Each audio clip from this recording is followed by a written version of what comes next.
Friends, आपके अपने channel DPS विज्ञान में एक बार फिर आपका बहुत बहुत स्वागत है। हम फिर एक नए वीडियो के साथ आपके सामने उपस्थित हुए हैं। ये वीडियो पर्यावरण ओजोन क्षरण पर केंद्रित है। इस वीडियो में सभी महत्वपूर्ण बातों को बताया गया है। उम्मीद करता हूँ अगर आपने इस वीडियो को पूरा देख लिया तो ओजोन क्षरण से रिलेटेड जो भी क्वेश्चंस एग्जाम में आते हैं सारे क्वेश्चंस आपके क्लियर हो जाएंगे। उम्मीद करता हूँ ये वीडियो आपको पसंद आएगी। वीडियो शुरू करने से पहले अगर अभी तक आपने हमारे चैनल को सब्सक्राइब नहीं किया है तो हमारे चैनल को सब्सक्राइब कर लें। चलिए शुरू करते हैं आज का सेशन। जैसे ओजोन क्षरण पर्यावरण का सबसे इम्पोर्टेंट टॉपिक्स है। आज इस पे हम देखेंगे, सारे महत्वपूर्ण क्वेश्चनों को क्लियर करेंगे। तो ओजोन क्षरण, तो जैसे ओजोन, तो इसको O3 बोलते हैं, O3। तो ओजोन जो शब्द है यूनानी भाषा में इसको ओजियन कहते हैं। क्या बोलते हैं? ओजियन, जिसका अर्थ होता है सूंघना, जिसका अर्थ होता है सूंघना। इसकी खोज, जो ओजोन की सबसे सर्वप्रथम खोज किसने की थी? तो ओजोन की जो खोज की थी 1840 में, 1840 में फ्रेडरिक स्कोन जिन ने की थी। स्कोन जिन ने की थी। कब की थी? 1840 में।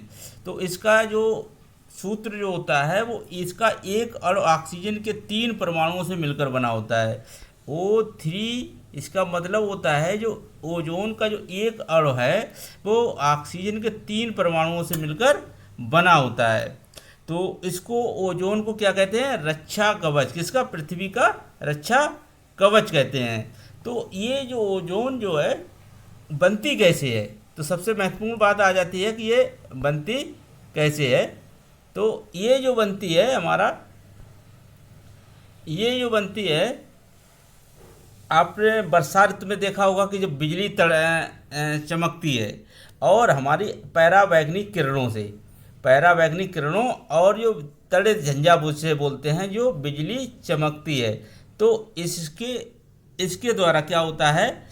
ऑक्सीजन के अणु जो होते हैं वो अलग अलग हो जाते हैं। O2 ऑक्सीजन के जो अणु होते हैं वो क्या हो जाते हैं? अलग अलग हो जाते हैं, विखंडित हो जाते हैं, O में विखंडित हो जाते हैं। फिर यही विघटित परमाणु ऑक्सीजन के किसी, अब ये विघटित हो गए, एक अलग अलग हो गए। ऑक्सीजन का जो परमाणु है वो किससे? इस तड़क से, झंडा से ये क्या होता है? अलग अलग हो जाते हैं। और पैरावैगनिक किरणों से ये क्या होता है?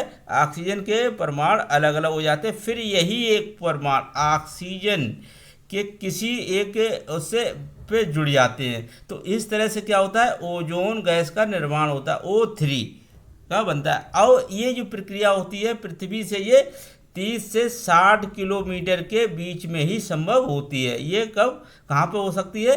30 से 60 किलोमीटर के बीच में ही संभव होती है। अब बात आ जाती है कि जो ओजोन है वो सबसे ज़्यादा कहाँ पाई जाती है?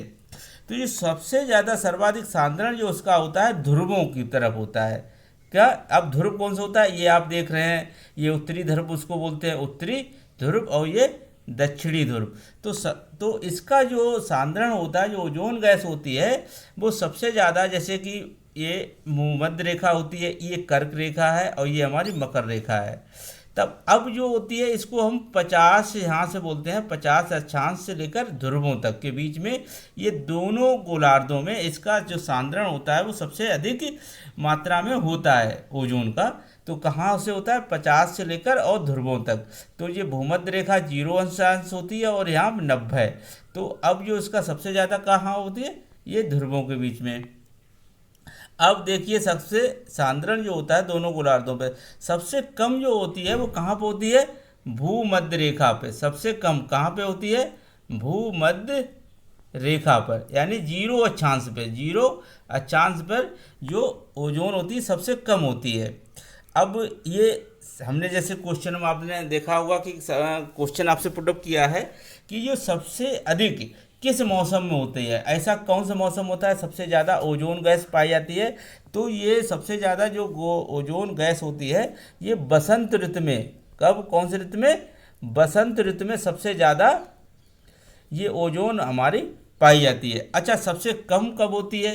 तो सबसे कम जो होती है ये वर्षा ऋतु में, वर्षा ऋतु में यानी जुलाई और अगस्त में। तो जुलाई और अगस्त में ये सबसे कम मात्रा में होती है और सबसे अधिक कब होती है, अब मार्च में, जैसे मान के चलते हैं बसंत ऋतु में कि करीब करीब ये सबसे ज़्यादा होती है। तो आगे जैसे कि अब हम देखेंगे कि जो हमारी पृथ्वी के ऊपर जाएंगे जैसे वायुमंडल में, तो ये सबसे ज़्यादा मात्रा इसकी कहाँ पर होगी।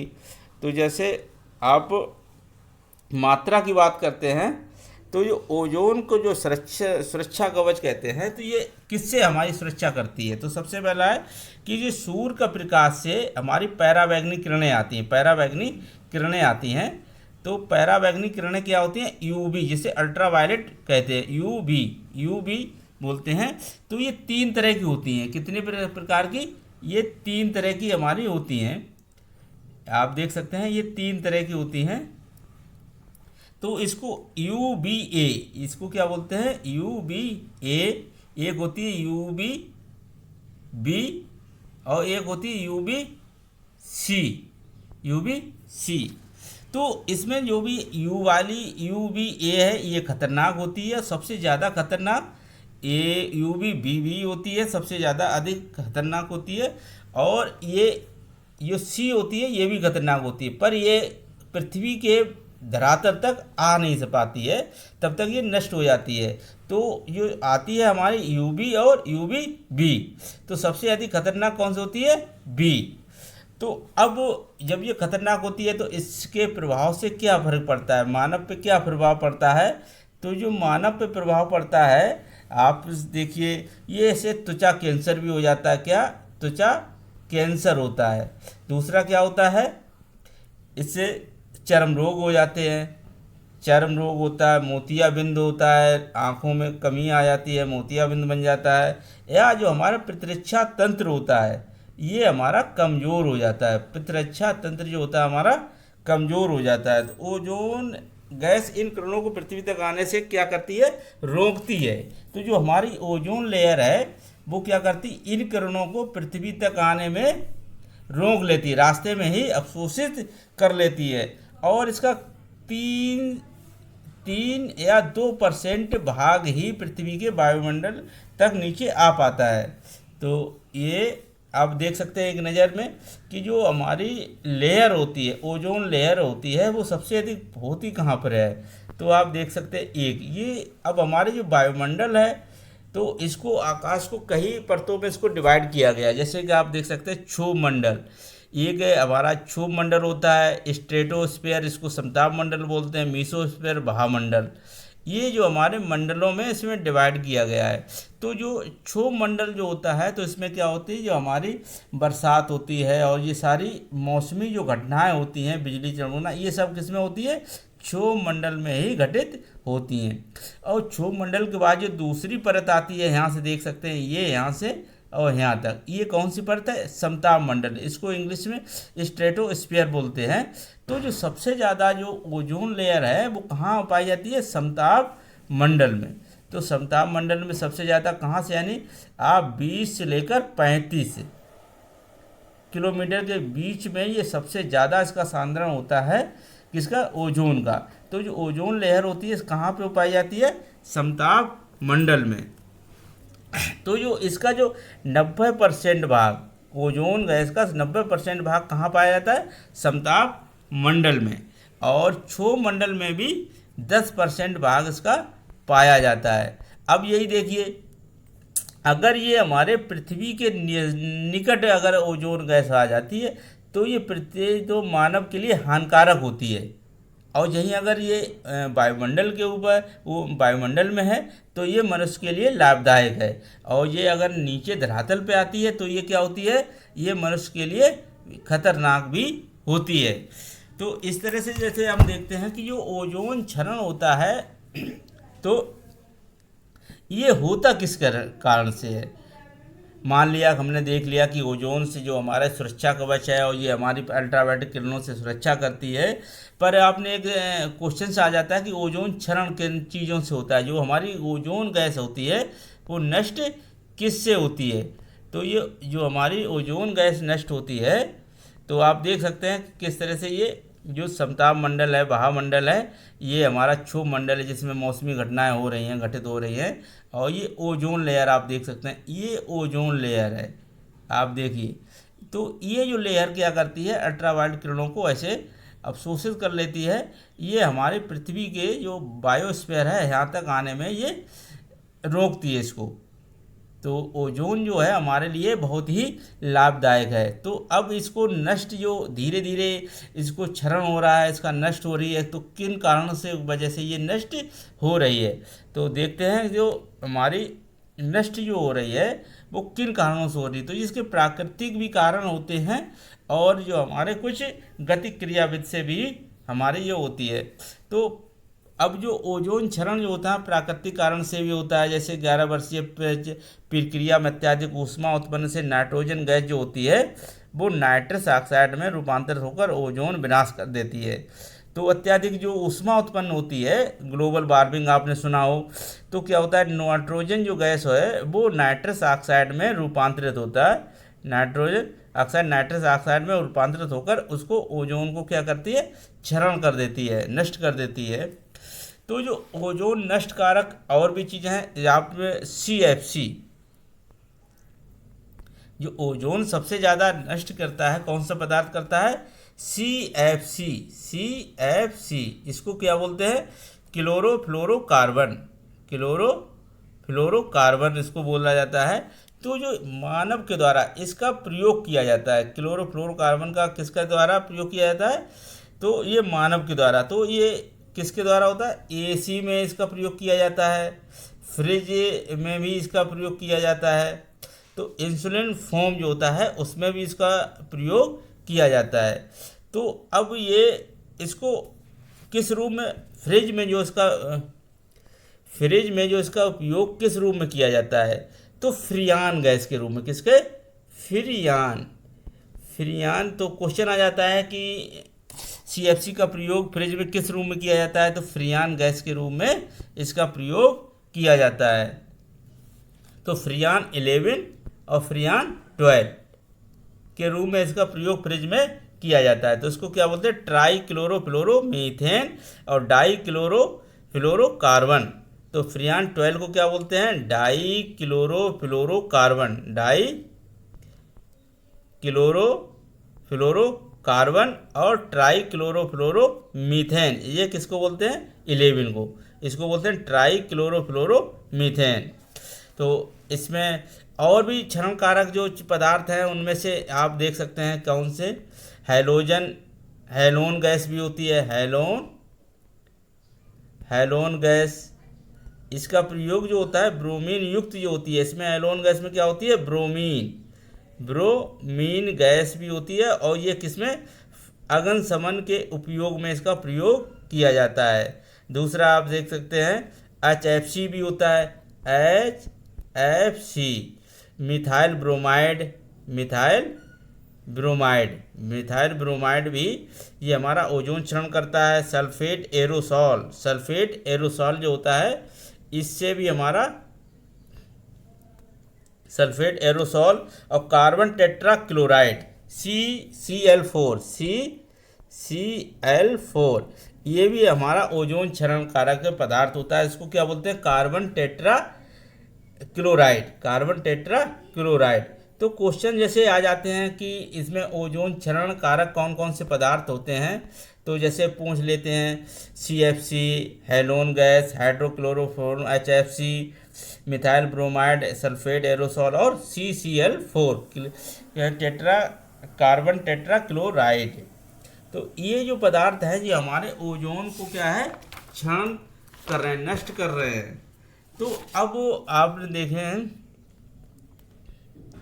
कि जो ओजोन को क्षरण हो रहा है, तो इसका जो पता सबसे पहले किसने लगाया, कि कैसे पता किया गया कि ये हमारे ओजोन नष्ट हो रही है। तो ओजोन जो छिद्र है, तो आप समझिए ओजोन जो हमारी सबसे पहले हमको क्या था, 1840 में इसकी खोज हो जाती है कि ये हमारे मानव के लिए लाभदायक और इसका ये वर्किंग है। और 1985 में, कब, 1985 में एक ब्रिटिश दल के नेतृत्वकर्ता कौन थे? ब्रिटिश दल के नेतृत्वकर्ता जोसेफ फरमन। जोसेफ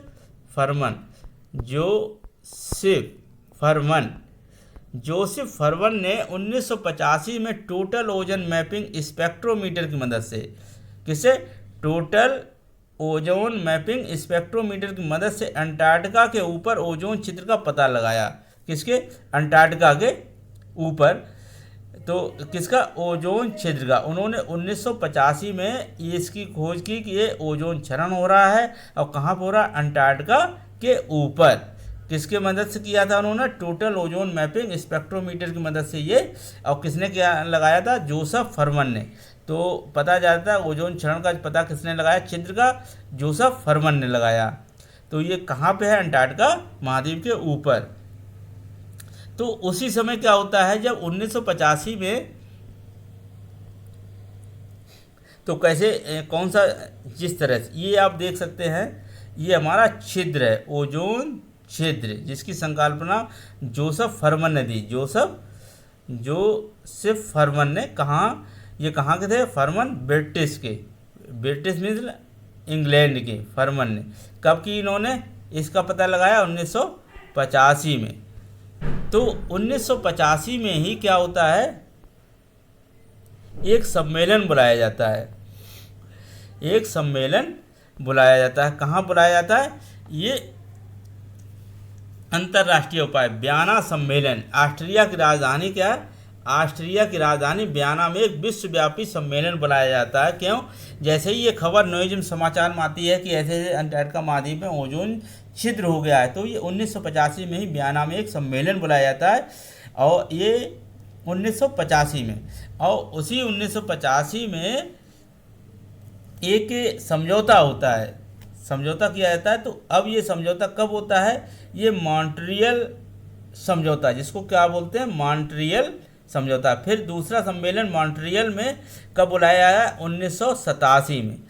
1987 में तभी एक समझौता होता है कि जो भी ओजोन को नष्ट करने वाले कारक हैं, इनका उपयोग अंतर्राष्ट्रीय देशों के द्वारा कम करना या बैन कर देना।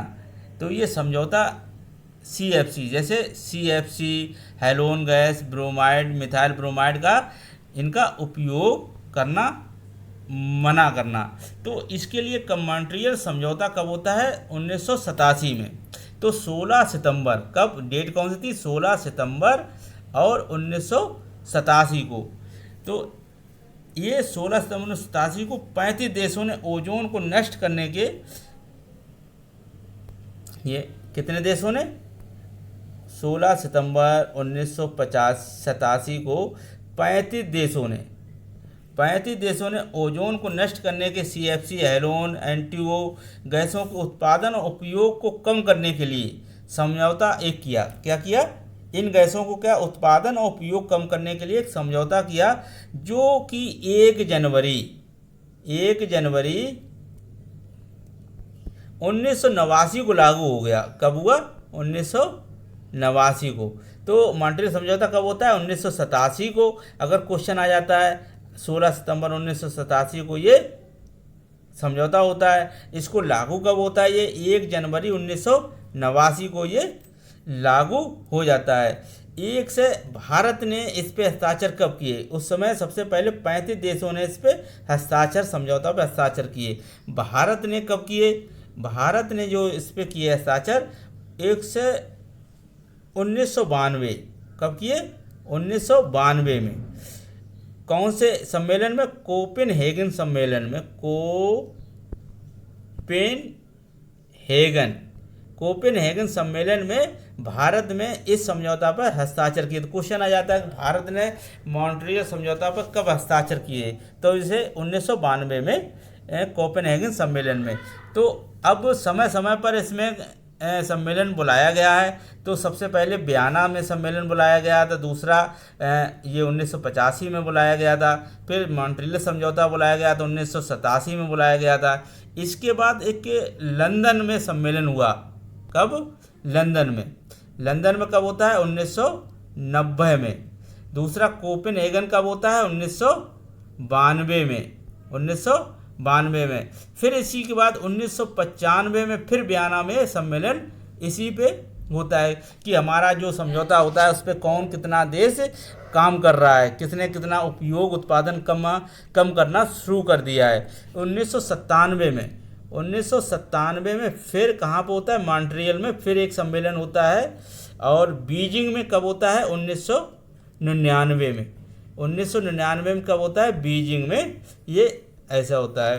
किंगाली समझौता, इसी पे किंगाली समझौता भी होता है। कब होता है, 15 अक्टूबर 1916 को, 2016 को, 15 अक्टूबर 2016 को। कहाँ पे होता है, रवांडा की जो राजधानी है किंगाली शहर में। रवांडा शहर में की शहर किंगाली में 157 देशों के साथ किंगाली समझौता होता है। और ये जो 1 जनवरी किंगाली समझौता कब लागू हुआ, 1 जनवरी 1919 में, 1919 में ये लागू होता है। तो इस पे क्या करते हैं, संयुक्त राष्ट्र संघ यूएनओ ने आप देख सकते हैं कि ये हमारे अंतर्राष्ट्रीय है और इन्होंने मित्रवत रूप से कितना इस पे वर्क किया है कि जो हमारा जो पॉल्यूशंस होता है उसको कितना रोकथाम किया। ये हमारी कंट्री का जो है सम्मेलन हुआ। तो इस पे जो 1994 में यूएनओ संयुक्त राष्ट्र संघ ने क्या किया, संयुक्त राष्ट्र संघ के महासभा ने 16 सितंबर को ओजोन दिवस मनाने की घोषणा की। 16 सितंबर को ओजोन दिवस मनाने की घोषणा की। किसने की, संयुक्त राष्ट्र संघ ने। कब की थी, 1994 में। तो ये जो हमारा ओजोन दिवस कब से मनाया जाता है, 1994 से। तो अब बात आ जाती है कि जो ओजोन जो हमारी है गैस की, ये इसको नापते किससे हैं, ओजोन परत नापने की जो इकाई होती है उसको डॉप्सन बोलते हैं। क्या बोलते हैं, डॉप्सन। इस इकाई से क्या होता है, जो हमारी ओजोन गैस की लेयर है उसको नापा जाता है। तो एक डॉप्सन बराबर कितना होता है, तो ये 1 मिलीमीटर। अगर 100 डॉप्सन बराबर कितना होता है, 1 मिलीमीटर। 1 मिलीमीटर। तो 100 डॉप्सन बराबर कितना होता है, 1 मिलीमीटर। तो इस डॉप्सन के द्वारा जो है हमारी ओजोन लेयर को नापा जाता है। अब ओजोन जो गैस होती है हमारी, वो दिन में किस समय सबसे अधिक होती है, तो ओजोन की जो मात्रा सुबह 8 बजे से बढ़ना शुरू हो जाती है। सुबह कितने बजे से, 8 बजे से बढ़ना शुरू हो जाती है। और शाम को 6 बजे से ये ओजोन गैस जो होती है वो घटना शुरू हो जाती है। तो सबसे ज़्यादा कब होगी, 10, 11, 12 बजे के बीच में सबसे ज़्यादा होती है। और सबसे कम कब होती है, 7, 8 बजे के करीब होगी जाके। अब ये जो हमारी ओजोन जो गैस है वो सबसे अधिक होती कहाँ पर है, हमारे जो भारत है, ये सबसे अधिक हमारे भारत के इस क्षेत्र में सबसे अधिक जो होती है वो कहाँ पे ओजोन गैस पाई जाती है। तो सबसे भारत के जो श्रीनगर में, यहाँ पर कहाँ पे, यहाँ पे ओजोन गैस सबसे अधिक पाई जाती है। तो क्वेश्चन आ जाता है कि सबसे भारत में सबसे अधिक ओजोन परत कहाँ पे पाई जाती है, तो सबसे ज़्यादा कहाँ पे, श्रीनगर में। और सबसे कम कहाँ पाई जाती है, त्रिवेंद्रम कहाँ पर है, केरल में।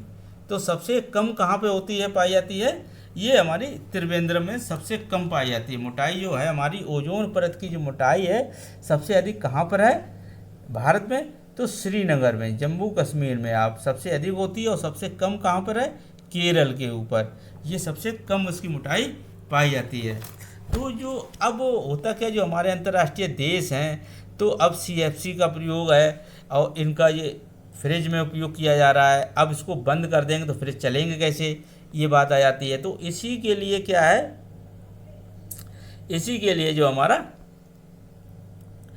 इनकी जगह ओजोन मित्रवत पदार्थ, यानी ओजोन हमारा काम भी होता रहे और हम ओजोन को क्षरण भी ना हो सके, तो इनकी जगह CFC की जगह अब जो प्रयोग किया जा रहा है हमारा, तो किन पदार्थों को प्रयोग किया होने लगा है, HCFC का प्रयोग होता है। तो इसको बोलते हैं हाइड्रोक्लोरोफ्लोरोकार्बन, इसका प्रयोग करने लगे हैं। HFC इसका प्रयोग होता है, HFC हाइड्रोफ्लोरोकार्बन। तो इनको जो CFC की जगह किसका प्रयोग किया होने लगा है, इनकी वजह, HCFC का और HFC का। तो इससे क्या होता है, ओजोन क्षरण नहीं होती। ये ऐसे पदार्थ जिनमें हाइड्रोजन भी रहता है, ये पदार्थ ऐसे हैं जिनमें हाइड्रोजन भी रहता है, जिसके कारण ओजोन नष्ट करने की क्षमता बहुत कम हो जाती है। तो जो हमारा CFC जो है ओजोन को क्षरण कर देता है, तो हाइड्रोजन की वजह से क्या होता है, जो ओजोन क्षरण की जो क्षमता इसकी है कम हो जाती है, तो इनकी क्षमता बहुत कम हो जाती है। HFC 134A को AC फ्रेज आदि में फ्रियान की जगह प्रयोग किया जा रहा है। अब किसको किया जा रहा है, HFC 134A, तो इसको AC और फ्रिज में किसकी जगह, फ्रियान की जगह प्रयोग किया जा रहा है। तो इससे क्या होता है कि हमारा फ्रिज और AC भी चलेगी और हमारा जो ओजोन क्षरण करते हैं वो हमारी ओजोन क्षरण नहीं होगी। तो इससे क्या होगी, जो हमारी पृथ्वी होगी फिर सभी कोई जो ओजोन जो है वो नष्ट नहीं होगी। तो ये था आज का सेशन दोस्तों, आपको कैसा लगा ये हमें कमेंट करके ज़रूर बताएं। इसमें जो महत्वपूर्ण, जो आपके एग्ज़ाम में महत्वपूर्ण बातों को क्वेश्चन से पूछे जाते हैं वो मैंने पूरे क्लियर किए हैं। ऐसा एक भी क्वेश्चन से नहीं है जो ओजोन क्षरण से रिलेटेड क्वेश्चन किसी एग्ज़ाम में आया हो और हमने इस वीडियो में उसको ना बताया गया हो। तो ओजोन से पर केंद्रित जितने भी क्वेश्चन किसी एग्ज़ाम में अभी तक आए हैं वो सारे इसे वीडियो में मेंशन किए गए हैं। हमने ऐसा कोई भी क्वेश्चन से नहीं छोड़ा कि ओजोन की खोज कब होती है, ओजोन का अर्थ क्या होता है, सूंघना होता है, और ओजोन छिद्र है इसकी खोज किसने की है, 1985 में की है, और मॉन्ट्रियल समझौता कब होता है, कब लागू होता है ये, और सबसे अधिक ओजोन परत कहाँ पे पाई जाती है विश्व में, और सब भारत में सबसे अधिक कहाँ पाई जाती है, किस ऋतु में सबसे अधिक पाई जाती है, और सबका किस ऋतु में सबसे कम पाई जाती है, ओजोन बनती कैसे है, ओजोन नष्ट कैसे होती है ये। तो ओजोन का जो सूत्र है O3 है। तो और ओजोन जो हमारी को नष्ट कौन करती है, अल्ट्रावायलेट किरणें कितने प्रकार की होती हैं, और इनके प्रभाव मनुष्य के शरीर पर क्या क्या पड़ते हैं, त्वचा कैंसर, चर्म रोग, मोतियाबिंद, प्रतिरक्षा तंत्र कमज़ोर होना। तो अब इनको जो नष्ट होती है वो किसके माध्यम से होती है, इनको भी हमने बताया है। तो ऐसा कोई क्वेश्चन नहीं इसमें छोड़ा है कि जो किसी भी एग्ज़ाम में अभी तक पूछा गया हो और भविष्य में किसी भी एग्ज़ाम में पूछा जाए। तो जो भी ओजोन से रिलेटेड जो भी क्वेश्चन बन रहे थे वो मैंने पूरे इसमें आपको मेंशन करके बताए हैं। तो ये वीडियो आपको कैसा लगा और तो ये कमेंट करके हमें ज़रूर बताएं। अगर ये वीडियो आपको अच्छा लगा तो अपने मित्रों को शेयर ज़रूर करना भूलें और हमारे चैनल को सब्सक्राइब जरूर कर लें कि हमारे भी चैनल पे इस तरह से नए नए वीडियो आपको देखने को मिलते रहेंगे। चलिए, जय हिंद दोस्तों।